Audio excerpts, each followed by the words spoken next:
review on this cheap alarm from Amazon. Great for any push bike, electric scooter, motorcycle, or anything you like to protect in your front door. And with a simple remote, it's on and off. And basically the siren, which is this in the box, but obviously it's already been installed on my scooter. I did want to splice into the main wiring loom to avoid the warranty. So obviously I went for this option because it uses bulk standard AAA batteries.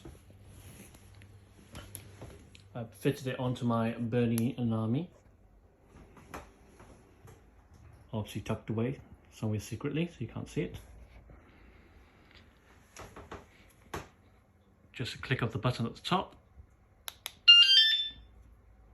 It's arming and it should bleep. Now it is set. And if you move the scooter now, it gives you a warning. And if you move it again, the alarm will go off. This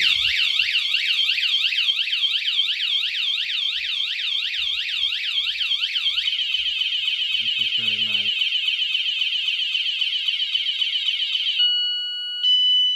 Turn it off, press the button below.